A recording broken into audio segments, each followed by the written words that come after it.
चलो one by one देखते हैं कि क्या है actually DPSP, directive principles of state policy. ठीक है, पहली चीज आप यहां पे देख रहे होगे कि ये पार्ट कौन सा है, ये पार्ट है आपका, ये पार्ट है आपका, यहां पे ध्यान देना, ये पार्ट है आपका पार्ट 4, पार्ट 4। ठीक है, पार्ट 4 है आपका ये भाग 4, भारतीय संविधान के भाग 4 में आपको directive principle of state policy mention किया गया है, जिसके तहत कुछ ऐसे प्रोविजंस मेंशन किए गए हैं जिसमें आपको ये बोला गया है कि इसमें निहित सारे प्रोविजंस किसी भी कोर्ट में, किसी भी जस्टिफिएबल कोर्ट में, मतलब नॉन जस्टिफिएबल है, एकदम समझ लो ना कि मतलब आप इसको अदालत में चैलेंज नहीं कर सकते हो। ये सारे के सारे स्टेट के ग्रांट पे डिपेंड करेगा, प्लेजर पे डिपेंड करेगा कि वो इसको आपको देना चाहता है तो देगा या नहीं देगा। क्लियर है यहां तक? चलो फटाफट एक चीज यहां पे देखना है, यहां पे क्या बोला है आपका, जितने भी निहित प्रावधान है, जितने भी प्रोविजंस मेंशन किए गए हैं, जितने भी प्रोविजंस इसमें मेंशन किए गए हैं, उन सब को आप किसी भी कोर्ट में चैलेंज नहीं करोगे, पहली बात। ठीक है, साथ ही साथ कानून बनाने के लिए इसमें लिखे गए सारे अनुच्छेद को फॉलो करके कानून बनाने के लिए राज्य को निर्देश दिया गया है। यहां तक क्लियर है? चलो अब हम आगे बढ़ते हैं, अब हम आगे बढ़ते हैं राज्यों के नीति निर्देशक तत्वों में। जैसे जैसे हम आगे बढ़ेंगे वहां पे हम देखेंगे एक एक पॉइंट्स को। अब हम बात करेंगे कि डीपीएसपी एक्चुअली लिया कहां से गया है। सबसे पहला आता है what is the source of DPSP in Indian constitution. ठीक है, भारत के संविधान में directive principle of state policy का सोर्स क्या है, तो आपके माइंड में सीधा सीधा आना चाहिए कि DPSP in Indian constitution was borrowed from Irish constitution. कहां से लिया गया है? Irish constitution. ठीक है, आयरिश कॉन्स्टिट्यूशन यानी आयरलैंड के संविधान से हमने इस कॉन्सेप्ट को बोरो किया है। ठीक है, आयरिश कॉन्स्टिट्यूशन से हमने इसको बोरो किया है। अब बात आती है कि आयरलैंड ने कहां से लिया होगा, तो आप एक चीज देखना है यहां पे, स्विस कॉन्स्टिट्यूशन। ठीक है, स्विस कॉन्स्टिट्यूशन, आयरलैंड जो है वो स्विस कॉन्स्टिट्यूशन से बोरो किया है, और इंडियन कॉन्स्टिट्यूशन जो है वो आयरलैंड के कॉन्स्टिट्यूशन से इसका कॉन्सेप्ट लिया है, अवधारणा लिया है। क्लियर है यहां तक? अब हम यहां पे एक चीज देखेंगे, इस पार्ट में शामिल कितने आर्टिकल हैं, तो अपने दिमाग में ये चीज मेंशन करना कि आर्टिकल 36 से लेकर के 51 तक का जो आर्टिकल है, यही आर्टिकल जिसके बारे में हम लोगों ने कल डिस्कस किया था, कैटेगरी 2 का। ठीक है, कैटेगरी 2 का जिसके बारे में हम लोगों ने डिस्कस किया था, कैटेगरी 2 का जो हमने राइट के बारे में बात किया था, वो आर्टिकल 36 से लेकर के 51 तक मेंशन है, और इसी कैटेगरी 2 के राइट्स को नाम दिया गया directive principle of state policy. साथ ही साथ हम बात करेंगे वन बाय वन हर एक आर्टिकल का कि क्या उसका इंपॉर्टेंस है, और एट लास्ट इससे रिलेटेड आज के सारे थियोरिटिकल जितनी भी चीजों को मैं समझा रहा हूं उससे रिलेटेड हम क्वेश्चंस करने वाले हैं। ठीक है, चलो मेंशन आगे बढ़ते हैं। सबसे पहले हमारे पास आता है आर्टिकल 36। आर्टिकल 36 क्या कहता है? आर्टिकल 36 आप सबसे पहले यहां पे ध्यान देना, कि आर्टिकल 36 जो है सेम मीनिंग रखता है। इसमें बोला गया है इस भाग में जब तक कि संदर्भ से अन्यथा अपेक्षित न हो राज्य का वही अर्थ है जो भाग 3 में। ध्यान देना यहां पे आर्टिकल 12 जब हम पढ़े थे फंडामेंटल राइट का, उसमें एक स्टेट का डेफिनेशन दिया गया था, कि स्टेट क्या हो सकता है। तो स्टेट कुछ भी हो सकता है, आपका स्टेट गवर्नमेंट भी हो सकता है। आप अगर रेलवे के कर्मचारी हो तो कर्मचारी हो, उनके वेलफेयर के लिए किस तरीके के कानून बनाए जा रहे हैं, किस तरीके की व्यवस्था की जा रही है। विवेक अहिरवार, गुड इवनिंग डियर। तो यहां पे स्टेट का मतलब डायरेक्टली वही है कि आप जो स्टेट का मतलब आर्टिकल 12 में डिफाइन किया गया था कि स्टेट किसी भी चीज का, वैसी चीजें जहां पे कुछ नंबर ऑफ पीपल्स रहते हो, नंबर ऑफ पर्संस वहां पे बिलोंग करते हो, और उनके वेलफेयर के लिए कोई कानून बनाया जा रहा है। क्लियर है यहां तक? चाहे कोई भी ऑर्गेनाइजेशन हो वो स्टेट के रूप में माना जाएगा। अपने इंप्लॉय के लिए, अपने वर्कर्स के लिए कोई ऑर्गेनाइजेशन अगर कोई नियम बना रहा है, उनके लिए वेलफेयर का ध्यान रख रहा है, तो वो स्टेट में कंसीडर होगा। क्लियर है यहां तक?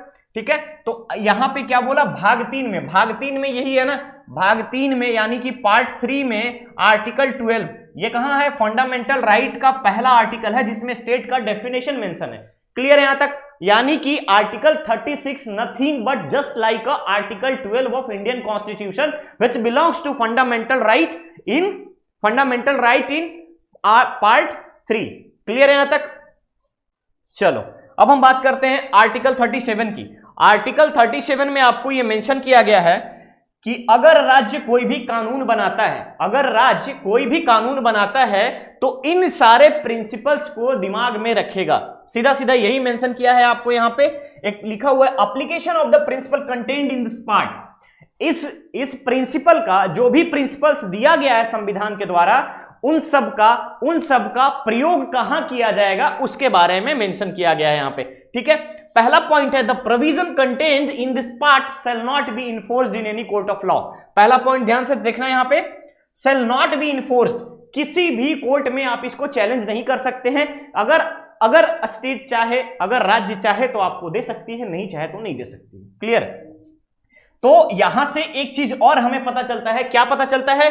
ये फंडामेंटल राइट जो है वो स्टेट पे निगेटिव ऑब्लिगेशन है, स्टेट पे निगेटिव ऑब्लिगेशन है। बट डीपीएसपी है स्टेट पे पॉजिटिव ऑब्लिगेशन है। क्लियर है? स्टेट पे पॉजिटिव ऑब्लिगेशन है। और पॉजिटिव ऑब्लिगेशन क्यों है? क्योंकि हम इस चीज के लिए किसी कोर्ट में नहीं जा सकते। फंडामेंटल राइट के लिए आप हाई कोर्ट जा सकते थे, सुप्रीम कोर्ट जा सकते थे आर्टिकल 32 के तहत, बट यहां पे ऐसा कोई भी प्रोविजन या कोई आर्टिकल मेंशन नहीं है इस पार्ट में जिसके थ्रू आप इसको चैलेंज करो किसी भी कोर्ट में। क्लियर है यहां तक? चलो मूव करते हैं नेक्स्ट आर्टिकल 38। आर्टिकल 38 सबसे पहली बात, सबसे पहला जो है, अब यहां से हमें जानने की जरूरत क्या है कि इस प्रोविजंस के, इन सारे प्रोविजंस का एप्लीकेशन किस वे में होगा, किस तरीके से और कहां कहां लागू होगा। तो जब आर्टिकल 38 यानी अनुच्छेद 38 को जब आप पढ़ रहे होगे तो आपको सबसे पहले क्या बोला गया? लोक कल्याण को बढ़ावा देने के लिए सामाजिक व्यवस्था की सुरक्षा, लोक कल्याण को बढ़ावा देने के लिए सामाजिक व्यवस्था की सुरक्षा के बारे में बात किया है। It means secure the social order for the promotion of welfare of the people और पब्लिक और सिटीजन। क्लियर है यहां तक? क्लियर है? यानी राज्य जो है सामाजिक, आर्थिक और राजनीतिक न्याय, ध्यान देना यहां पे एक पॉइंट मेंशन करा रहा हूं मैं आपको, सामाजिक, आर्थिक और राजनीतिक न्याय किस टाइप के जस्टिस की बात कर रहा है? ध्यान देना, social, economic and political. 3 type of justice are mentioned in DPSP. सामाजिक, आर्थिक और राजनीतिक न्याय के बारे में बात करता है। और आपसे क्वेश्चन में कई बार पूछा जाता है कि भारत के संविधान में सामाजिक, आर्थिक और राजनीतिक न्याय की भावना किस भाग में निहित है? आपके पास आंसर होना चाहिए पार्ट 4 डीपीएसपी।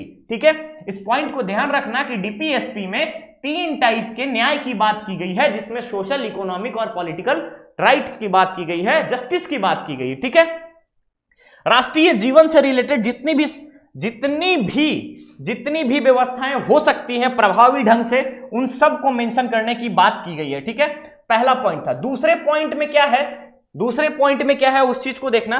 दूसरे पॉइंट में मेंशन किया गया है कि अगर किसी व्यक्ति के आय में असमानता है, यानी इनकम में इनइक्वालिटी है, उस चीज को आप उस गैप को भरने की कोशिश करेंगे आप। फॉर एग्जाम्पल, किसी व्यक्ति का, जैसे इंडिया की बात करें तो पर कैपिटा इनकम जैसे निकालते हैं तो उसमें एक कॉर्पोरेट लेवल का इंसान भी शामिल होता है और एक बीपीएल परिवार भी शामिल होता है। तो दोनों के बीच का जो गैप है, फॉर एग्जाम्पल यहां पे कोई कॉर्पोरेट फैमिली है और यहां पे कोई बिलो पॉवर्टी लाइन का फैमिली है, तो इन दोनों के बीच का जो गैप है इसको भी कम करने की बात कही गई है आर्टिकल 38 के पॉइंट नंबर 2 यानी क्लॉज नंबर 2 में। क्लियर है यहां तक? किसी भी स्थिति में कोई भी ऐसी सुविधा आप उसके आय को देख करके डिसाइड ना करें। आप उन दोनों के बीच का जो आय का गैप है, जो एक पार्टिकुलर गैप क्रिएट हो रहा है, उन सबको भरने की कोशिश करें। और कोशिश ये करें कि हर इंसान की इक्वलिटी हो, चाहे वो इनकम बेसिस पे हो या सोशल बेसिस पे हो या पॉलिटिकल बेसिस पे हो या इकोनॉमिक बेसिस पे हो। क्लियर है यहां तक? ठीक है, चलो मूव करते हैं नेक्स्ट पॉइंट पे, यानी आर्टिकल 39। आर्टिकल 38 हमने पढ़ लिया। आर्टिकल 38 में हमने क्या देखा? आर्टिकल 38 में हमने ये देखा कि आप कोशिश करेंगे कि अपने नागरिकों को सामाजिक, आर्थिक और न्याय दें। पहला प्रोविजन, पहला क्लॉज जो है आर्टिकल 38 का। गुड इवनिंग सुमित, लेट कर दिए तुम तो 17 मिनट। हाँ ठीक है। तो आर्टिकल 38 के थ्रू पहला क्लॉज जो मेंशन किया गया वो क्लॉज ये था कि आप जो है, आप यानी कि स्टेट जो है राजनीतिक, आर्थिक और सामाजिक न्याय देने की कोशिश करेगा अपने नागरिकों को। दूसरा क्लॉज में यह मेंशन किया गया है कि किसी व्यक्ति के बीच में या समूह के बीच में अगर आय का ज्यादा गैप है तो आप उसको मिनिमाइज करने की कोशिश करेंगे, साथ ही साथ आप उसको इस लायक बनाएंगे कि वो अपने आप से उस गैप को फिल कर सके। ये दो क्लॉज याद रखना आर्टिकल 38 में। आर्टिकल 39 में क्या है, राज्य द्वारा पालन किए जाने वाले नीति के कुछ सिद्धांत, ऐसे सिद्धांत जो पुरुष और महिलाओं के बीच में यानी कि लिंग भेद पे काम करता हो, इन सब को आप हटाओगे। यानी कि अगर कोई व्यक्ति काम कर रहा है, इक्वल पे की बात हो रही है, सीधी सीधी बात समझना, इक्वल पे की बात हो रही है, अपॉर्चुनिटी की बात हो रही है। अगर कोई गर्ल्स है, कोई बॉयज है, ठीक है, कोई बॉय है, कोई गर्ल है, तो दोनों को इक्वल अपॉर्चुनिटी मिलना चाहिए पब्लिक इंटरेस्ट में, ठीक है। अगर आप उसको जॉब में हो गया या किसी भी तरीके का अवसर की समानता आप प्रदान करोगे, यह मेंशन किया गया है आर्टिकल 39 के क्लॉज नंबर 1 में, ठीक है। अगर उसके बाद इसमें एक चीज और मेंशन किया गया है, पॉइंट नंबर 2 की तरफ जैसे आप मूव करोगे, क्लॉज 2 की तरफ मूव करोगे, तो इसमें यह भी मेंशन किया गया है equal wages for equal work, ठीक है, यानी equal pay for equal work. अगर कोई व्यक्ति, मान लो कि कोई एक बॉय है, एक गर्ल है, दोनों टीचर हैं, तो आप दोनों की सैलरी सेम रखोगे, क्योंकि टीचिंग बॉय भी कर रहा है, टीचिंग गर्ल भी कर रहा है। तो इसमें आपको यह ध्यान देना है, एकदम माइंड में सेट करके रखना पॉइंट को, कि आर्टिकल 39 जो है, भारत के संविधान का आर्टिकल 39 हमसे सिर्फ इतना ही बोलता है, equal pay for equal work, ठीक है। EPFEW, ध्यान देना, EPFEW सीधा equal pay for equal work, either it is boy, girl और ट्रांसजेंडर। क्लियर है, चलो ठीक है। अब हम बात करते हैं कुछ फिजिकल रिसोर्सेस के बारे में, ठीक है, कुछ फिजिकल रिसोर्सेस के बारे में बात करते हैं कि ऐसा राज्य की वैसी संसाधने जिसका सबसे ज्यादा जरूरत नागरिकों को हो, तो उसका बंटवारा भी समान रूप से होना चाहिए, ठीक है। चाहे आप हायर क्लास में अगर दे रहे हो या लोअर क्लास में दे रहे हो, मिडिल क्लास में दे रहे हो या लोअर क्लास में दे रहे हो, यानी जो भी भौतिक सुख सुविधाएं हैं, संसाधन हैं, जो राज्य के परिक्षेत्र में है, राज्य का कंट्रोल है, उसका बंटवारा भी इक्वल रूप से होना चाहिए। क्लियर है, यह था दूसरा पॉइंट। तीसरे पॉइंट की तरफ अगर बढ़ोगे आप, तो उसमें आपको मेंशन किया गया है कि अगर धन और साधन की हम जहां तक बात करते हैं, धन, जैसे मान लो कि अगर बीपीएल परिवार है, तो बीपीएल परिवार को थोड़ा सा रिबेट मिलना चाहिए, सब्सिडाइज करना चाहिए, ठीक है। ये इन सारी बातों पे डिपेंड करेगा। क्लियर है? यहां पे देखो, एक चीज और बोला था मैंने आपको, पुरुष और महिलाओं के लिए समान वर्क के लिए समान पे, ठीक है, equal wages for equal work, ये सबसे इंपॉर्टेंट रहेगा। और कहीं भी अगर आपसे क्वेश्चन पूछता है कि इक्वल वेजेस के बारे में अगर आपसे बात करता है, तो आपके माइंड में यह बात आना चाहिए कि आर्टिकल 39 ऐसा आर्टिकल है जिसमें किसी भी व्यक्ति, चाहे वो पुरुष हो चाहे वो महिला हो, दोनों के बीच में इक्वल वेजेस की बात की गई है, समान पैसे की बात की गई है। अगर कोई शिक्षक है, अगर चाहे वो स्त्री हो या पुरुष हो, तो दोनों को समान वेतन मिलना चाहिए सेम कार्य के लिए, ठीक है। चलो मूव करते हैं यहां से आर्टिकल 40 पे और देखते हैं कि आर्टिकल 40 हमसे क्या कहता है, ठीक है। आर्टिकल 40 पे मूव करते हैं, ठीक है। उससे पहले एक चीज देखो, ध्यान देना, आर्टिकल 39 जो है ये संविधान में स्टार्टिंग से नहीं था, इसे बाद में ऐड किया गया आर्टिकल 39A को। ये भी कहीं ना कहीं आर्टिकल 39 से सिमिलर है। अब इसमें मेंशन क्या किया गया है उसको ध्यान से देखना। क्या बोलता है? समान न्याय और मुफ्त कानूनी सहायता। याद है जब फंडामेंटल राइट हम लोग पढ़ रहे थे, तो उस टाइम में हम लोगों ने पढ़ा था एक article, right to equality before law, पढ़ा था, right to equality before law, कानून के समक्ष समानता की बात किया था। तो इसी के बारे में बोलता है समान न्याय और मुफ्त कानूनी सहायता। अगर कोई व्यक्ति, क्राइम के बारे में बात कर रहा हूं मैं, अगर कोई व्यक्ति पंजाब में जो क्राइम कर रहा है और उसकी सजा अगर वहां पे 3 साल की है, तो तमिलनाडु में जाकर के करने वाले का भी वही सजा मिलेगी। यानी कि कानून की समानता, समान कानून, ठीक है। और अगर कोई व्यक्ति की गिरफ्तारी होती है और उसको पता नहीं है कि हमें किस जुर्म में गिरफ्तार किया गया है, तो उस कंडीशन में आप वहां के हायर अथॉरिटी से, जो भी कंसर्न्ड ऑफिसर होगा, आप उससे जाकर के बात करोगे और पूछ सकते हो क्लियरली कि हमें यह चीज समझ नहीं आया कि आप हमें किस जुर्म में गिरफ्तार कर रहे हो, तो वो आपको हर एक चीज को बताएगा। हालांकि अभी ऐसा कोई करता नहीं है, लेकिन जैसे ही अगर आप हायर अथॉरिटी के पास जाओगे, फॉर एग्जांपल अगर आईपीएस के पास जाओगे, डीएसपी के पास जाओगे, जो एसपी होता है, डीसीपी के पास जाओगे, आप उनसे पूछ सकते हो ये चीज कि आखिर किस वजह से हमें ये चीज किया गया है, हमें डिटेन्ड क्यों किया गया है, हमें अरेस्ट क्यों किया गया है। क्लियर है यहां तक? हाँ सुमित, इक्वालिटी बिफोर लॉ, वही तो मैं बताया आपको ना। तो आर्टिकल 39 इसी चीज पे मेंशन है। आर्टिकल 39 यही बोलता है आपका कि समान न्याय के साथ साथ मुफ्त कानूनी सहायता भी आप उसको प्रोवाइड करेंगे। ठीक है, अब हम बात करते हैं आर्टिकल 40। आर्टिकल 40 महात्मा गांधी जी का जो हमारे फादर ऑफ नेशन कहे जाते हैं, उनका हार्ट था, समझ रहे हो ना, हार्ट था ग्राम पंचायत। तो स्टेट को आर्टिकल 40 के तहत यह निर्देश दिया गया है कि आप विलेज पंचायत यानी कि ग्राम पंचायत का संगठन करेंगे, ग्राम पंचायत का ऑर्गेनाइजेशन करेंगे। तो आपको यहां पे यही मेंशन किया गया है आर्टिकल 40 में, organisation of village panchayat, organisation of village panchayat, आपसे यह मेंशन किया गया है कि राज्य जो है वो ग्राम पंचायतों को संगठित करने के लिए कदम उठाएगा, साथ ही साथ उन्हें ऐसी शक्तियां प्रदान करेगा और अधिकार प्रदान करेगा जो यूनिट एडमिनिस्ट्रेशन के लिए जरूरी हो। स्थानीय स्वशासन, लोकल गवर्नमेंट, सेल्फ गवर्नमेंट की बात करेगा। ठीक है, सेल्फ गवर्नेंस की जो बात करेगा, उस क्षेत्र में आप कदम उठाएंगे और उसके अधिकार को आगे बढ़ाएंगे। यानी कि यूनिटरी सिस्टम जो है शासन का, उसकी तरफ आप कदम उठाएंगे और आप उसको बढ़ावा देंगे। क्लियर है? यहां तक क्लियर है? यह है आर्टिकल 40। आर्टिकल 40 में आपको सिर्फ इतना ही जानना था कि village organisation of village panchayat की जहां तक बात करेगा, आपको यही मेंशन किया गया है कि राज्य का यह कर्तव्य होगा कि स्थानीय स्वशासन को बढ़ावा दे, साथ ही साथ उनको कुछ ऐसी शक्तियां प्रदान करे जिससे कि वो अपने आप में खुद को स्ट्रांग कर पाए। ठीक है, क्लियर है? यस सुमित, फर्स्ट राजस्थान नागौर जिला, ध्यान देना, नागौर जिला पंचायती राज सिस्टम लागू करने वाला। चलो अब हम बात करते हैं यहां से आर्टिकल 41 की। आर्टिकल 41 की, इसमें क्या बोला गया है?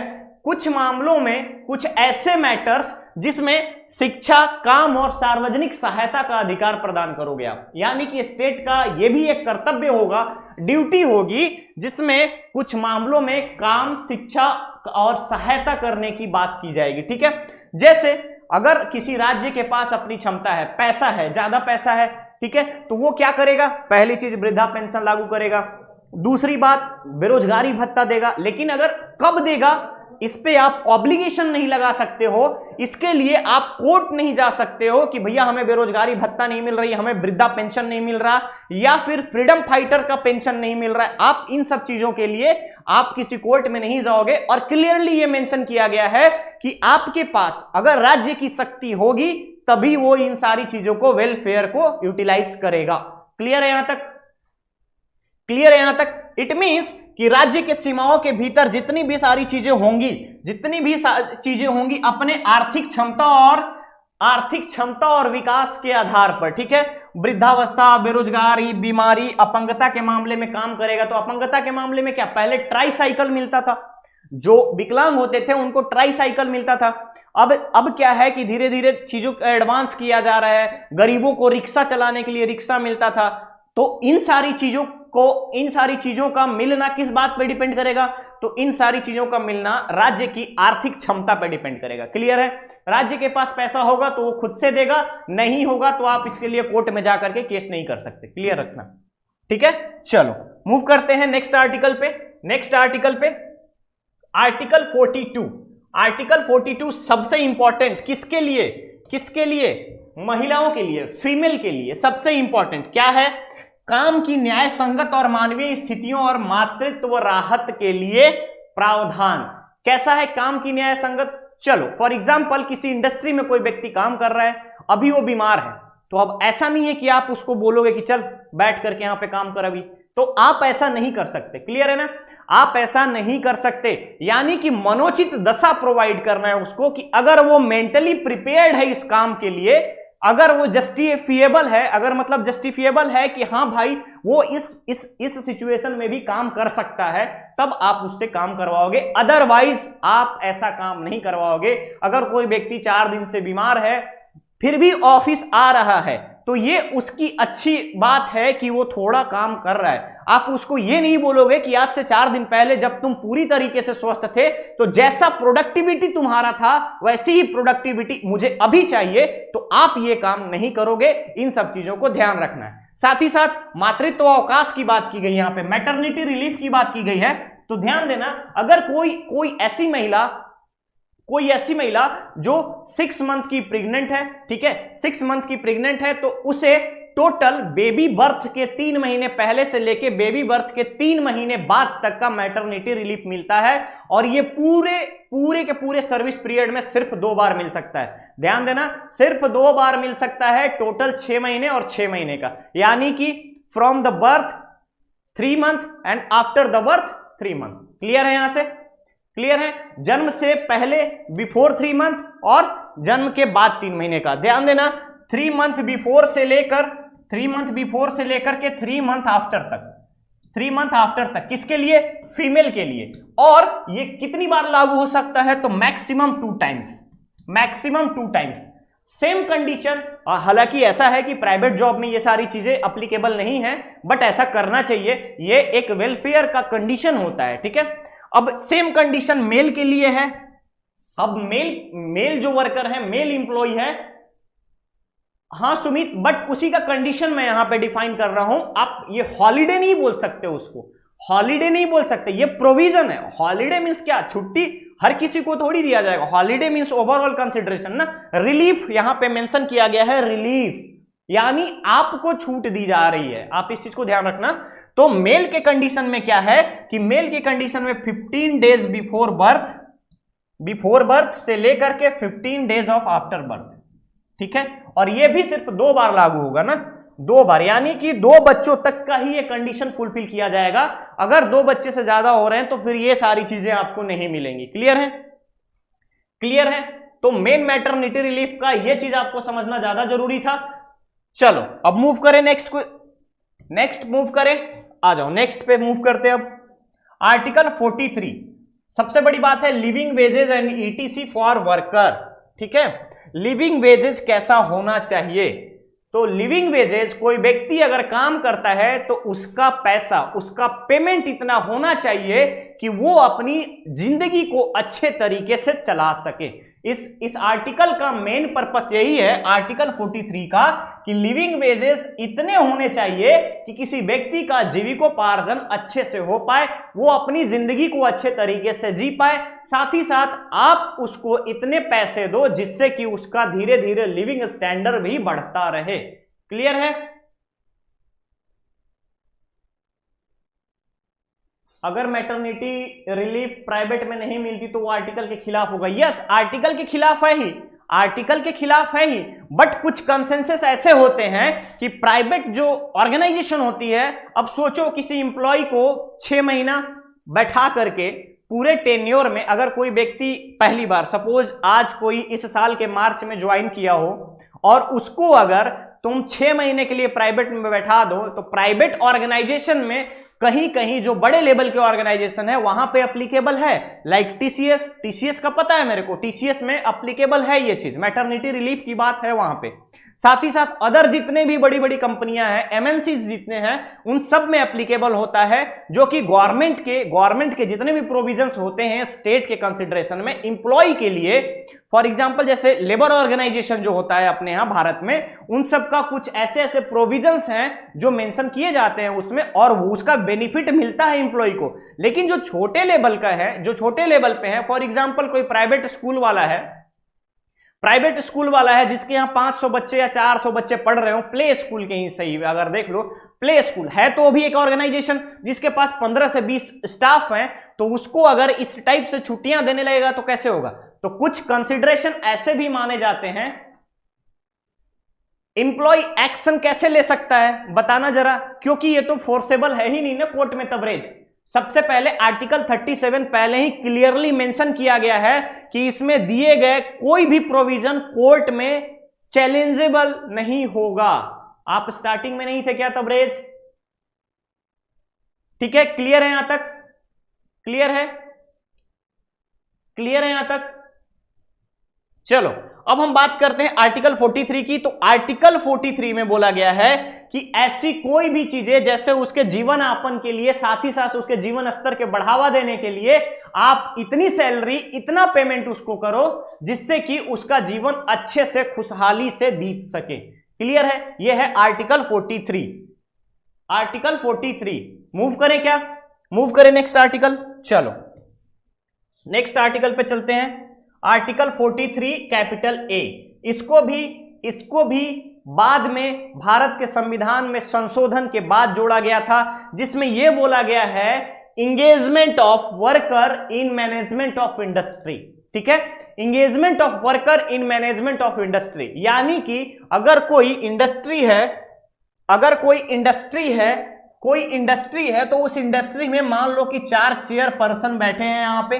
ठीक है, सबके सब हायर ऑथोरिटी वाले हैं जो कि ऑफिसर्स ग्रेड के लोग हैं। तो इसमें यह बोला गया है कि आप कोशिश कीजिए कि वर्कर्स जो आपके यहां काम कर रहे हैं उनमें से भी लोगों को इसमें भागीदारी का मौका दीजिए। ठीक है, आप इंडस्ट्री के मैनेजमेंट में, प्रबंधन में आप उसमें जितने भी कामगार लोग हैं, मजदूर लोग हैं, उन सबको यहां पे लाइए जिससे कि उनका भला हो सके। फॉर एग्जांपल आप इस तरीके से समझो कि वर्कर को किसी एक हॉलिडे में छुट्टी देना है। फॉर एग्जांपल मैं ले लिया ईद या दिवाली, किसी में भी आप ये देख लो कि अगर आपको वहां छुट्टी देनी है तो छुट्टी कितने दिन की होनी चाहिए ये आप डिसाइड कर पा रहे हो, लेकिन वर्कर को आप पूछ भी नहीं रहे हो कि भैया तुमको छुट्टी कितने दिन की देनी चाहिए। बट आप अपने मन से छुट्टी डिक्लेयर जरूर करो, बट उनसे एक बार कंसल्टेशन होना इंपॉर्टेंट है। क्लियर है? समझ में आई बात? समझ में आई क्या बात? बताओ बताओ, समझ में बात आई क्या? क्लियर है यहां तक? सुमित, तबरेज, क्लियर है? तो कामगारों की भागीदारी के बारे में यही बोला है कि जितने भी लो ग्रेड के वर्कर हैं, इन सब में से किसी न किसी को आप उठा करके लाइए मैनेजमेंट में, जिससे कि कामगारों की भागीदारी का भी भला हो, कामगारों को यह भी लगे कि मैनेजमेंट में हमारा भी कोई एक ऐसा बंदा है जो हमारी बात को सुनता हो। ठीक है, यह था आर्टिकल 43A, जिसमें बोलता है कि कंपनी के मैनेजमेंट में, प्रबंधन में, इंडस्ट्री के मैनेजमेंट में कामगारों की भागीदारी होना जरूरी है। यह आर्टिकल क्लियर है ना? क्लियर है ये आर्टिकल? चलो अब मूव करते हैं नेक्स्ट आर्टिकल पे मूव करते हैं। आर्टिकल 44 सबसे कंट्रोवर्शियल आर्टिकल, इस पार्ट का सबसे कंट्रोवर्शियल आर्टिकल। ध्यान से समझना इसको कि आखिर क्या था इस आर्टिकल में। इस आर्टिकल में बात किया गया है यूनिफॉर्म सिविल कोड का। यूनिफॉर्म सिविल कोड, समान सिविल संहिता के बारे में बोला गया है, समान नागरिक संहिता के बारे में बात किया गया है। आप खुद सोचो इस आर्टिकल को, यानी कि इस बात को अगर फंडामेंटल राइट में रखा जाता तो कितनी दिक्कतें आती। जरा सोचो, हमारा देश बंटवारे के सिचुएशन में खड़ा था, जस्ट आजाद हुआ था, बंटवारा हो चुका था, हर एक धर्म के लोग हमारे देश में थे, अलग अलग रीतियां थी, अलग अलग उनके प्रोविजंस थे, अलग अलग कल्चर था। क्या uniform civil code at instant देश की आजादी के बाद लागू करना सही था क्या? नहीं था ना। इसीलिए इन सब वैसे आर्टिकल्स को डीपीएसपी में रखा गया जिससे कि राज्य अपने, स्टेट अपने न्याय संगत विचारों के आधार पर टाइम टू टाइम लागू करे। जब उसको लगता हो कि नहीं हमारे राज्य में सिविल कोड लागू होना चाहिए, यूनिफॉर्म सिविल कोड लागू होना चाहिए, तो ऐसा कर सकता है। एट प्रेजेंट गोवा में आपको यूनिफॉर्म सिविल कोड है। यस सुमित, गोवा में यूनिफॉर्म सिविल कोड लागू हो चुका है, क्योंकि वहां की गवर्नमेंट को लगा और गवर्नमेंट ने अपने पब्लिक से बात किया, पब्लिक से जो रिजल्ट निकल के आया उसमें बोला कि हाँ भाई हमें यूनिफॉर्म सिविल कोड में कोई प्रॉब्लम नहीं है, तो यहां पे लागू हो गया गोवा में। अब जैसे देखो हिंदू मैरिज एक्ट आया था उस टाइम में, बहुत ही ज्यादा हिंदू मैरिज एक्ट आया था, तो क्या उस टाइम में उस एक्ट की ज्यादा जरूरत थी क्या? इस पे भी बहुत अलग अलग डिफरेंट थॉट्स हैं लोगों के कि क्या उस समय में ऐसा करना जरूरी था। अगर भारत में हिंदू मैरिज एक्ट लागू हो रहा था तो अदर मैरिज एक्ट क्यों नहीं, आप उसको हिंदू मैरिज एक्ट क्यों किए? तो इन सारी चीजों को ना बहुत ही कंट्रोवर्शियल तरीके से देखा जाता है, इसलिए उस समय में लागू नहीं किया गया यूनिफॉर्म सिविल कोड। क्लियर है यहां तक? क्लियर है यहां तक?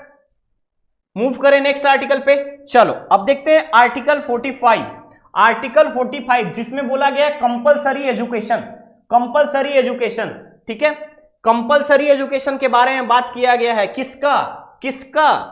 6 से 14 वर्ष तक के बच्चों को फ्री एजुकेशन की बात किया गया है। सबसे पहले हम यहां पे देखना क्या हुआ कि इसमें एक टाइम पीरियड मेंशन किया गया था कि राज्य 10 वर्ष, यानी कि आज आजादी मिली है, आज से 10 साल तक आप अगर कुछ नहीं कर पा रहे हो इस फील्ड में तो कोई दिक्कत नहीं, लेकिन जैसे ही हमारा देश आजाद हुआ है उसके 10 साल के बाद आपको इसको लागू करना होगा। यानी कि संविधान के प्रारंभ से 10 वर्ष की अवधि के भीतर सभी बच्चों को जो 14 वर्ष की आयु पूरी करने वाला हो उसको निःशुल्क एवं अनिवार्य शिक्षा प्रदान करना है। क्लियर है? और सेम चीज हमें फंडामेंटल राइट में भी मिलता है, राइट टू एजुकेशन। सेम चीज हमें फंडामेंटल ड्यूटी में भी मिलता है कि भारत के सभी नागरिकों को, सभी माता पिता को या प्रतिपालकों का यह कर्तव्य होगा कि जो 6 से 14 वर्ष, तो कोई बात नहीं, लेकिन जैसे ही 1960 का टाइम पीरियड कंप्लीट होता है तो आप अपने स्टेट में निःशुल्क शिक्षा की व्यवस्था करेंगे वैसे बच्चों के लिए जिनकी आयु 6 से 14 वर्ष तक की है। क्लियर है? क्लियर है? चलो मूव करते हैं आर्टिकल 46 पे। आर्टिकल 46 पे ये सबसे थॉट वाली, सबसे थॉटफुल आर्टिकल है। क्यों? क्योंकि हमारे समाज में कुछ पिछड़ी जनजातियां भी है, हमारे देश में कुछ ऐसे ट्राइब्स भी हैं, आदिवासी लोग भी हैं जिनको सामान्य मुख्य धारा में आना बहुत ज्यादा जरूरी है। वो अभी भी बहुत पिछड़े हुए हैं, तो राज्य सरकारों का यह कर्तव्य भी बनता है कि अनुसूचित जाति, जनजाति एवं other weaker section, either it is economically, socially और पॉलिटिकली, क्लियर है, शैक्षिक और आर्थिक हित को बढ़ावा देना।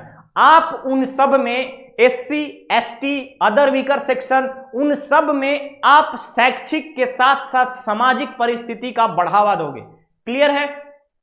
क्लियर है? यानी कि जितने भी ऐसे लोग हैं जो समाज में किसी न किसी कारण से पीछे रह गए हैं, उन सब में शिक्षा के साथ साथ आर्थिक हितों को बढ़ावा दोगे, इकोनॉमिक इंटरेस्ट को बढ़ाने के लिए प्रमोट करोगे, उन सबको मुख्य धारा में लाने की कोशिश करोगे, यह राज्य का कर्तव्य होगा। यह बोलता है आपका आर्टिकल 46। आर्टिकल 46 में मेंशन किया गया है, ध्यान से सुनना, कि कोई भी वीकर सेक्शन जो किसी न किसी कारण से पीछे रह गया हो, उन सब को आपको मेन लाइन तक, मुख्य धारा तक लेकर आना जरूरी है, मेन स्ट्रीम में लाना जरूरी है। क्लियर है यहां तक?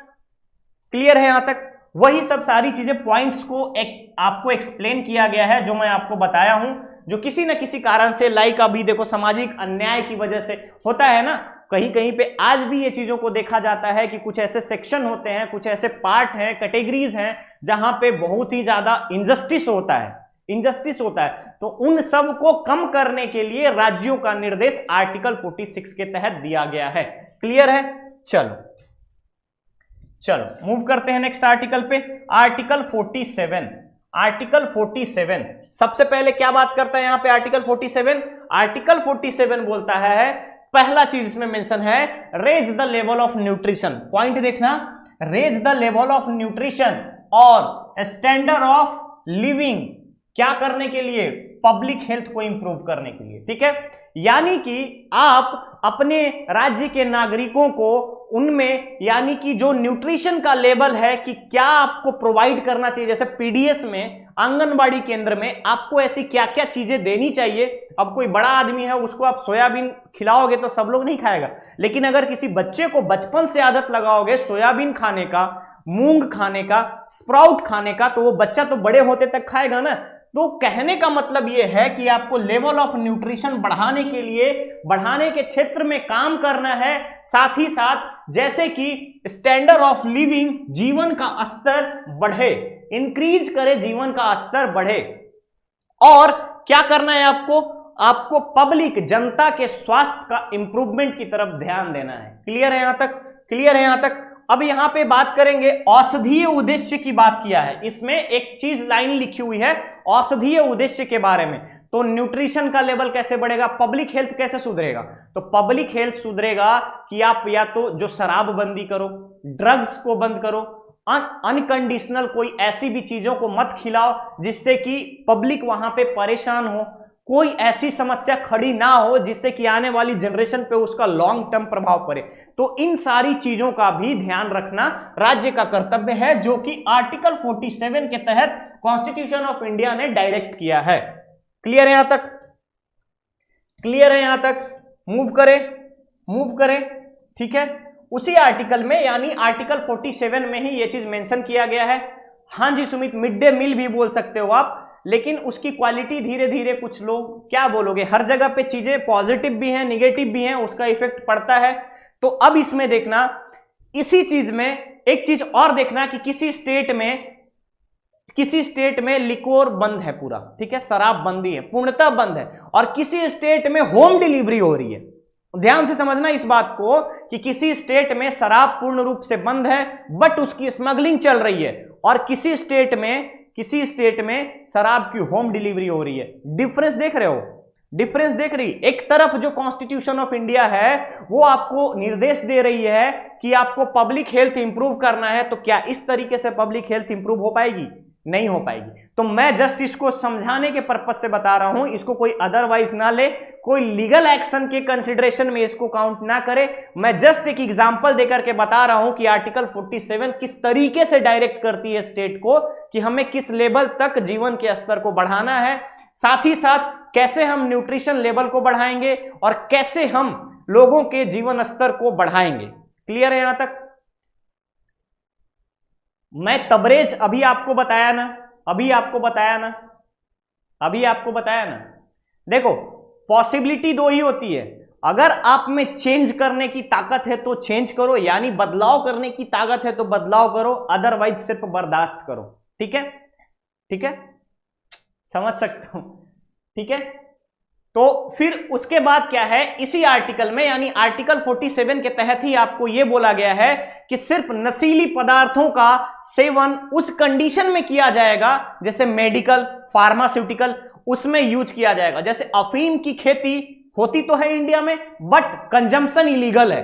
अफीम का यूज फार्मास्यूटिकल इंडस्ट्रीज में बहुत अच्छे से होती है। जैसे नींद की दवाई में क्या है, एक्चुअली उसमें भी नशीली पदार्थ का मिलाया जाता है ना। तो नींद का मेडिसिन आप डायरेक्ट नहीं खरीद सकते, बट ऐसी कोई कंडीशन होती है जिसमें डॉक्टर प्रिस्क्रिप्शन में मेंशन करता है, तो आप नींद की मेडिसिन जाके खरीदते हो, डॉक्टर के रिकमेंडेशन पे खरीदते हो। तो ये सारी चीजें एग्जैक्टली सुमित, ये आप इसके लिए किसी कोर्ट में नहीं जा सकते ना, ये तो डायरेक्टिव प्रिंसिपल है ना। आप इसमें देखो ऐसा नहीं है कि कोई फॉलो नहीं करता सजेशन समझ करके, ऐसा नहीं है। बहुत सारे पैरामीटर्स मेंशन करते हैं। आपको पता होना चाहिए कि जितनी ज्यादा रेवेन्यू जनरेट लिक्योर से होती है, वाइन से होती है, उन सबसे ज्यादा किसी चीज से नहीं होती, आपको पता होना चाहिए। तो ऐसा नहीं है कि सजेशन है, इसलिए ये निर्देश है जरूर, बट हर स्टेट को फॉलो करना चाहिए, क्योंकि इसमें ऑलरेडी मेंशन किया गया है ना आपको कि आप अपनी पब्लिक के हेल्थ की तरफ भी ध्यान देंगे। क्लियर है? चलो अब हम बात करते हैं आर्टिकल 48। ये गांधीयन थॉट में कंसीडर होता है, ध्यान देना। आर्टिकल 48, इससे पहले आर्टिकल 40 की बात मैं किया था, ऑर्गेनाइजेशन ऑफ विलेज पंचायत, वो गांधीयन थॉट है, ठीक है। वैसे ही ये भी गांधीयन थॉट है, ध्यान देना, गांधीयन थॉट है, ये भी गांधीयन थॉट है। क्यों? क्योंकि एग्रीकल्चर से जुड़ा हुआ है, साथ ही साथ ग्राम सेवा से जुड़ा हुआ है, ग्रामीण परिक्षेत्र से जुड़ा हुआ है, इसलिए इसको गांधीयन प्रिंसिपल्स भी बोलते हैं। क्लियर है? सबसे पहले बोला organisation of agriculture and animal husbandry, ठीक है। ऑर्गेनाइजेशन ऑफ एग्रीकल्चर यानी कृषि को बढ़ावा देंगे आप, साथ ही साथ पशुपालन के लिए संगठन बनाएंगे, पशुपालन को बढ़ावा देंगे। क्लियर है? अब पशुपालन को बढ़ावा देने का मतलब क्या है कि साथ ही साथ इसमें आपको प्रोहिबिट किया गया है। किसको प्रोहिबिट किया गया है? कोई भी ऐसी चीजें, कोई भी स्लॉटर हाउस में जाने वाली मवेशियों का प्रोहिबिशन किया गया है। ठीक है, ठीक है। तो इसमें बोला गया है कि मॉडर्न के साथ साथ साइंटिफिक बेस पर भी आप एग्रीकल्चर में इंजीनियरिंग लगाइए, साइंटिफिक अप्रोच लगाइए और एग्रीकल्चर को बढ़ावा दीजिए। पशुपालन में भी आप साइंटिफिक अप्रोच को फॉलो कीजिए, पशुपालन को बढ़ावा दीजिए। क्लियर है? क्लियर है? हाँ तबरेज, ऐसा ही कुछ होता है। क्लियर है? आर्टिकल 48 समझ में आया क्या? सुमित तबरेज बताओगे, आर्टिकल 48 समझ में आया क्या? क्लियर है? मूव करें क्या? इसमें देखो एनिमल हस्बेंड्री वाले में जो चीजें बोली गई हैं, साथ ही साथ आपको यह भी मेंशन किया गया है कि जितने भी हाइब्रिड नस्ल की चीजें हैं, जिनका ब्रीड स्ट्रांग है, जो अच्छे तरीके के, अच्छे नस्ल के फल फूल बीज सब्जियां जितना भी, उन सब का संरक्षण की बात इसी आर्टिकल के तहत कहा गया है। क्योंकि अगर कृषि ऑर्गेनाइजेशन की बात आती है ना, जहां भी कृषि की बात आती है, एग्रीकल्चर की बात आती है, तो वहां पे इन सब चीजों का संरक्षण की बात भी की जाती है। जैसे साहिवाल गाय जो है ना, वो बहुत ही अच्छी नस्ल मानी जाती है दूध के मामले में। क्लियर है? दूध देने के मामले में वो दुधारू गाय जो है बहुत अच्छी नस्ल की मानी जाती है, साहिवाल। ठीक है, तो इस कंडीशन में इन सब को प्रिजर्व करने की बात की जाती है। क्लियर है? चलो अब आते हैं आर्टिकल 48A। ठीक है, आर्टिकल 48A, ध्यान से देखना इस आर्टिकल को, ध्यान से देखना इस आर्टिकल को। आज मैंने एक वीडियो डाला था जिसमें यह बोला गया था कि फॉरेस्ट कंजर्वेशन एक्ट जो है, फॉरेस्ट कंजर्वेशन एक्ट जो है, उसमें कुछ ऐसे प्रोविजंस को मेंशन किया गया है जहां पर संशोधन की बात हो रही है। कुछ ऐसे प्रोविजंस हैं फॉरेस्ट कंजर्वेशन एक्ट के जहां पे उसको अमेंड करने की बात की जा रही है। तो यहां जो बोला गया है, इसमें मेंशन किया आपको प्रोटेक्शन एंड इंप्रूवमेंट के साथ साथ safeguarding of forest and wild life, one एवं वन्य जीवों के संरक्षण की बात कही गई है आर्टिकल 48A में। क्लियर है? क्लियर है? अब सोचो कि वन एवं वन्य जीव क्या है? तो भैया जहां पे आपके पहले से वन है, आप उसको काट करके इंफ्रास्ट्रक्चर डेवलप करोगे, तो ऐसा नहीं करना है, ऐसा नहीं करना है। वन, साथ ही साथ आप जंगल में चले जाओगे शिकार करने, कभी हाथी मार रहे हो, कभी हिरन मार रहे हो, कभी शेर मार रहे हो, तो ये सब काम भी नहीं करना है।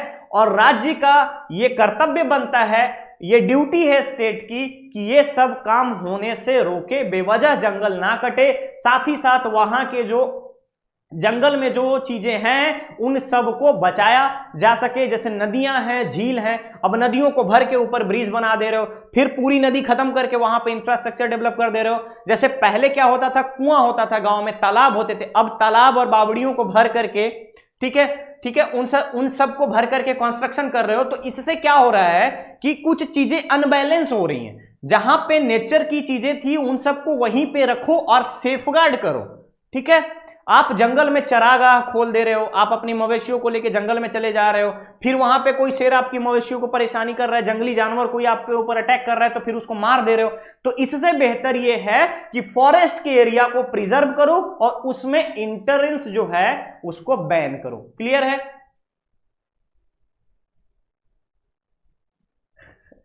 हाँ भाई, हाथी मार रहे हैं। ठीक है, ठीक है, चलो क्लियर है यहां तक? क्लियर है? 48 क्लियर है ना? समझ गए ना इसमें क्या है? मेनली आपको वन एवं वन्य जीव की रक्षा करनी है। ठीक है, ठीक है। अब आते हैं हम आर्टिकल 49 पे। आर्टिकल 49 क्या बोलता है? To protect monument and place of object of the national importance. राष्ट्रीय महत्व की हर उस चीज का प्रिजर्वेंस करना है, संरक्षण करना है जो राष्ट्रीय लेवल पे एक बहुत ही अच्छा महत्व रखता है, इंटरनेशनल लेवल पे उसकी पहचान है।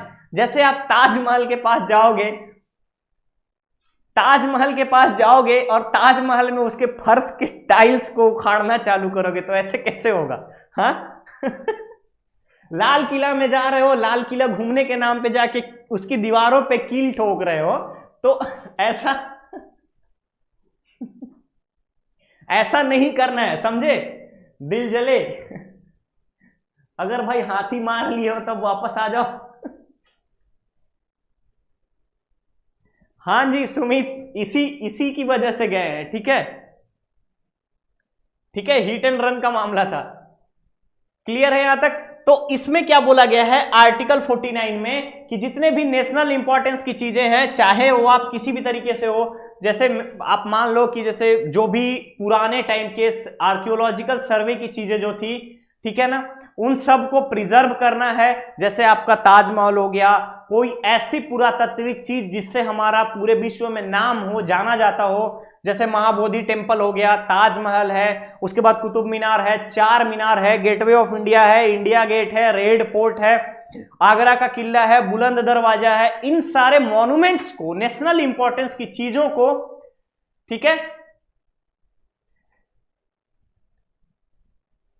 अच्छा दिल जले, इसीलिए इसीलिए ताजमहल के पास बैठ करके दिल निकाल करके उस पर लव यू प्रिया लिख रहे हो। Good good. क्या बात है, तुम्हारी भावनाएं तो चैट में सामने आ रही हैं भाई। ठीक है, चलो जो का पार्ट, आते हैं वापस अपने टॉपिक पे, जहां पे हम ये डिस्कस कर रहे हैं कि नेशनल इंपॉर्टेंस की चीजों को हमें प्रोटेक्ट करना है। क्लियर है? क्लियर है? तो भारतीय संविधान का आर्टिकल 49 जो है हमें यही बताता है कि भैया जितने भी नेशनल इंपॉर्टेंस की चीजें हैं उन सबको बचा के रखना है।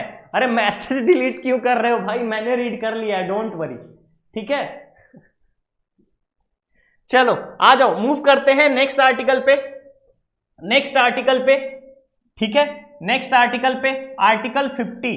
आर्टिकल 50 सबसे बड़ी बात, आर्टिकल 50 में यह मेंशन किया गया है, स्टेट का कर्तव्य यह भी है कि एग्जीक्यूटिव, जुडिशियरी और लेजिस्लेशन को अलग अलग रखे। ठीक है, यानी कि जुडिशियरी को एग्जीक्यूटिव से अलग रखे। जुडिशियरी को एग्जीक्यूटिव से अलग रखने का क्या मतलब हुआ यहां पे, ध्यान से समझना इसको। जुडिशियरी को एग्जीक्यूटिव से अलग रखने का मेन रीजन क्या है उसको ध्यान से समझना। जैसे फॉर एग्जांपल स्टेट पीएससी का एग्जाम होता है, स्टेट पीएससी का एग्जाम होता है, तो जो सिविल सर्विसेज हैं, जो नागरिक सेवा है, यानी कि एग्जीक्यूटिव की जो सर्विसेज हैं, उसको आप जुडिशियरी से सेपरेट लोगे। इसीलिए जितने भी स्टेट के पीएससी के एग्जाम होते हैं, चाहे संघ लोक सेवा आयोग हो या राज्य सेवा लोक सेवा आयोग हो, सब में देखना जुडिशियरी के लिए अलग से एग्जाम होते हैं और एग्जीक्यूटिव के लिए अलग से एग्जाम होते हैं। क्लियर है? तो यहां पे सेपरेशन का तबरेज कोई भी कंफ्यूजन नहीं है। अगर आप एक एक आर्टिकल को ना समझने लगोगे, कॉन्सेप्ट समझो, आखिर क्या मैं आपको यहां बता रहा हूं। जैसे ये 50वां आर्टिकल है, इसको याद रखने के पीछे अपने पास दिमाग में ये बात होना चाहिए, सेपरेशन होनी चाहिए किसके बीच में, न्यायपालिका और कार्यपालिका के बीच में। अब न्यायपालिका और कार्यपालिका के बीच सेपरेशन कैसे होगा, तो भैया आप दोनों को मिक्स ना करें और जुडिशियरी में अलग ही एक एलिजिबिलिटी डाल दें, जिससे कि वो ऑटोमेटिकली सेपरेट हो। जैसे जुडिशियरी के लिए लॉ के बच्चों का या लॉ के स्टूडेंट का कंपलसरी होता है, और एग्जीक्यूटिव में कोई भी ऐसा व्यक्ति जो ग्रेजुएट है, सब एप्लीकेबल है, सब एप्लीकेबल है ना। तो इस तरीके से कॉन्सेप्ट समझो, रिलेट करके स्टडी करोगे, ऑटोमेटिकली सब याद हो जाएगा। हर आर्टिकल एक दूसरे से रिलेटेड है। जैसे अभी देखो 49 में हमने क्या पढ़ा था, प्रोटेक्शन ऑफ मॉन्यूमेंट के बारे में बात किया था, इंपॉर्टेंस, नेशनल इंपॉर्टेंस की चीजों को याद रखने के बारे में हमने बात किया था। तो यहां पे आप एक चीज और भी देख सकते हो कि डीपीएसपी में भी राष्ट्रीय महत्व की बातों को, संरक्षण की बात की गई है, साथ ही साथ फंडामेंटल ड्यूटी में भी इस चीज को मेंशन किया गया है। बताओ, तो दोनों कॉमन हो गए ना। आप वहां से रिलेट करो कि सेम पॉइंट जो फंडामेंटल ड्यूटी में पढ़ रहे हो, वही पॉइंट आपका आर्टिकल 49 के डीपीएसपी में भी है। तो ऐसे रिलेट करोगे ना तो सबसे ज्यादा अच्छा आएगा। ठीक है सागर, किसी और के द्वारा बनाए हुए ट्रिक पे ना आप याद नहीं कर पाओगे, क्लियरली लिख लो। और जो लोग आपको ये बोलते हो ना कि आप ट्रिक से याद कर पाओगे, जब तक आप एक बार रीड करके खुद से उसको समझ नहीं लोगे, तब तक आपको याद नहीं करवा सकता कोई भी। ध्यान रखना इस बात को ध्यान रखना कि जब तक आप खुद से एक बार रीड करके उसका खुद का कॉन्सेप्ट डेवलप नहीं करोगे, खुद को याद करने का तरीका नहीं डेवलप करोगे, तो आप वहां पे नहीं कर पाओगे कुछ भी। क्लियर है? क्लियर है? तो ट्रिक वैसा कुछ भी नहीं होता, ट्रिक कुछ भी नहीं होता। हर चीज का शॉर्ट फॉर्म होता है, एक शॉर्ट फॉर्म आप अपने अकॉर्डिंग ही बनाओगे जिसमें आपको कन्वीनियंट हो, और मैं ट्रिक वो बनाऊंगा जिसमें मैं कन्वीनियंट हूं। तो जरूरी नहीं है कि हमारा जो थॉट प्रोसेस है वही थॉट प्रोसेस आपका भी हो, या आपका जो थॉट प्रोसेस है वही हमारा हो, या यहां पे जितने लोग हैं उन सबका थॉट प्रोसेस में डिफरेंसेस हैं। क्लियर है? चलो, तो ये समझ में आया, ये समझ में आया कि राज्य का कर्तव्य यह भी है कि जुडिशियरी को एग्जीक्यूटिव से सेपरेट करके रखे। अब हम बात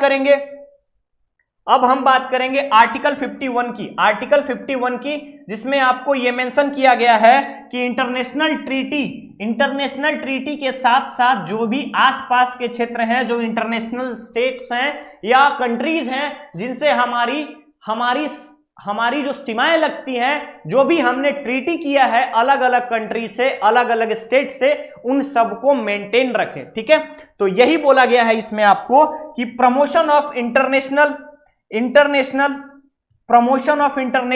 पीस एंड सिक्योरिटी। अब देखो, इंटरनेशनल पीस और सिक्योरिटी, उत्तर प्रदेश और बिहार से नेपाल की सीमा लगती है। अब बिहार के कुछ ऐसे लोग या फिर यूपी के कुछ ऐसे लोग जाकर के नेपाल में कुछ गलत कर रहे हो, या नेपाल के कुछ लोग बिहार में या यूपी में आकर के कुछ गलत कर रहे हो, या पाकिस्तान के कुछ लोग भारत में इंटर कर रहे हो इलीगल तरीके से और वहां पे कुछ गलत कर रहे हो, तो इन सब से क्या होता है कि जो भी हमारी सिक्योरिटी थ्रेट्स हैं उसमें प्रॉब्लम क्रिएट होती है, जो भी हमारे सिक्योरिटीज के सिचुएशंस हैं उन सब में प्रॉब्लम क्रिएट होती है। तो राज्य का कर्तव्य यह भी बनता है कि वो क्या करे, तो वो सबसे पहला जो काम करेगा अंतरराष्ट्रीय शांति और सुरक्षा को बढ़ावा देगा। ठीक है, सबसे पहला पॉइंट इसमें मेंशन किया गया आर्टिकल 51 में कि अंतरराष्ट्रीय शांति और सुरक्षा का बढ़ावा देना भी राज्य का कर्तव्य हो गया। दूसरा कंडीशन क्या है, अगर आपको लगता है, आपको इन द सेंस आपको यानी स्टेट को लगता है कि हमें किसी के साथ अच्छा रिलेशन रखना चाहिए, तो न्याय संगत और सम्मानजनक संबंध बनाए रखने की कोशिश करनी है।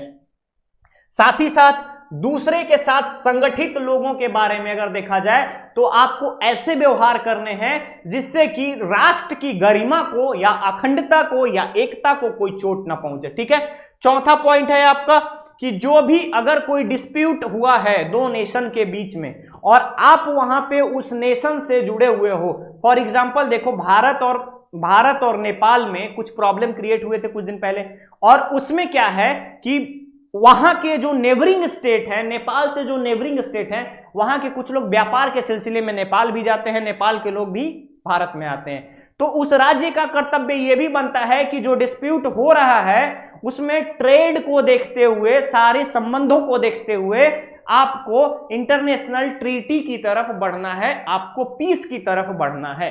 क्लियर है? यह था आर्टिकल 36 से लेकर के, ये था आपका आर्टिकल 36 से लेकर के 51 तक का, 36 से लेकर के 51 तक का टोटल आर्टिकल। ठीक है, ये टोटल आर्टिकल था आपका। क्लियर है? यहां तक बताओगे आप?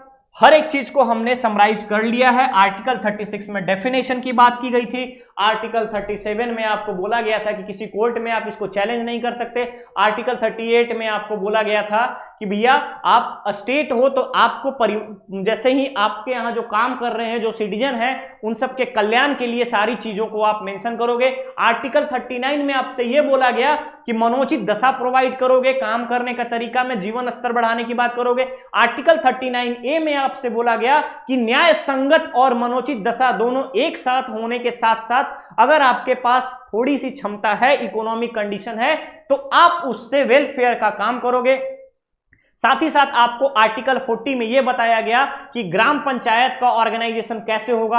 आर्टिकल 41 में बताया गया आपको कि किस तरीके से आप एनिमल हस्बेंड्री इन सब को प्रमोट कर सकते हो। आर्टिकल 42 में आपको बताया गया कि कामगारों की भागीदारी किस तरीके से हो सकती है। इन सारी चीजों पे बात की गई। यह था राज्य के नीति निर्देशक तत्व, जिसको भारत के संविधान ने इसलिए बनाया है, इसलिए मेंशन किया गया है संविधान में कि कुछ भी करने से पहले एक बार आप अपने कर्तव्यों को जरूर देख लें कि आपका क्या कर्तव्य बनता है अपने नागरिकों के प्रति।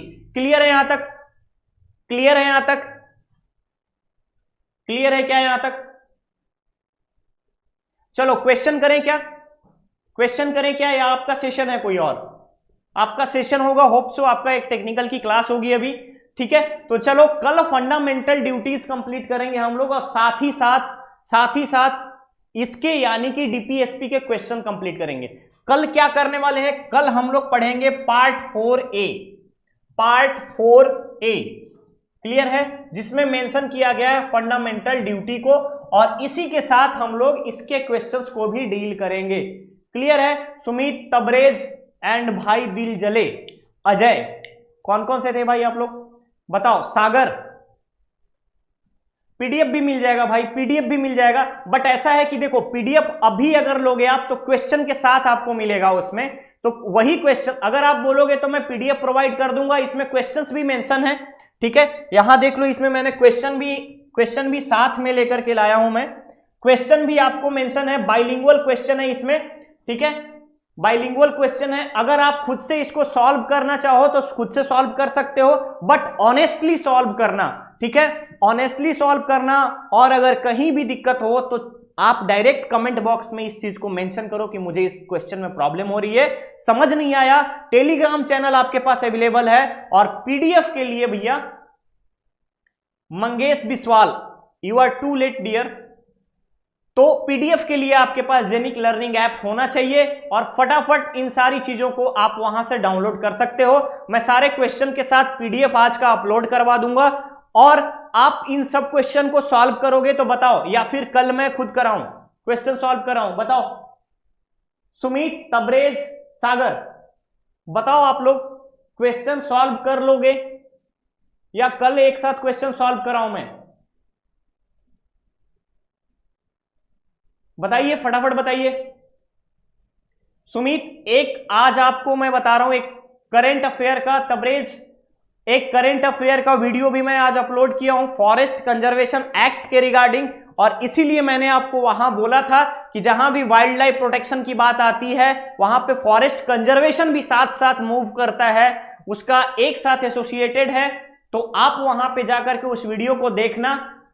सागर, अभी नहीं, वही तो मैं आप लोग से पूछ रहा हूं कि अभी आपका एक सेशन है, आप उस सेशन को अटेंड करो, और ये पीडीएफ अगर बोलोगे तो मैं अभी क्वेश्चन के साथ अपलोड करवा दूंगा, और नहीं तो फिर कल ले लेना आप लोग पीडीएफ इसका, जैसा बताओ, हम इसके क्वेश्चंस को जब कंप्लीट करेंगे उसके बाद सारे के सारे पीडीएफ आपके पास अवेलेबल रहेगा। जनार्दन, ठीक है, फिर कल के, अभी तो आपका एक टेक्निकल का सेशन है, ठीक है, शिवम सर का आपका एक सेशन है, आप उसको अटेंड कर लो।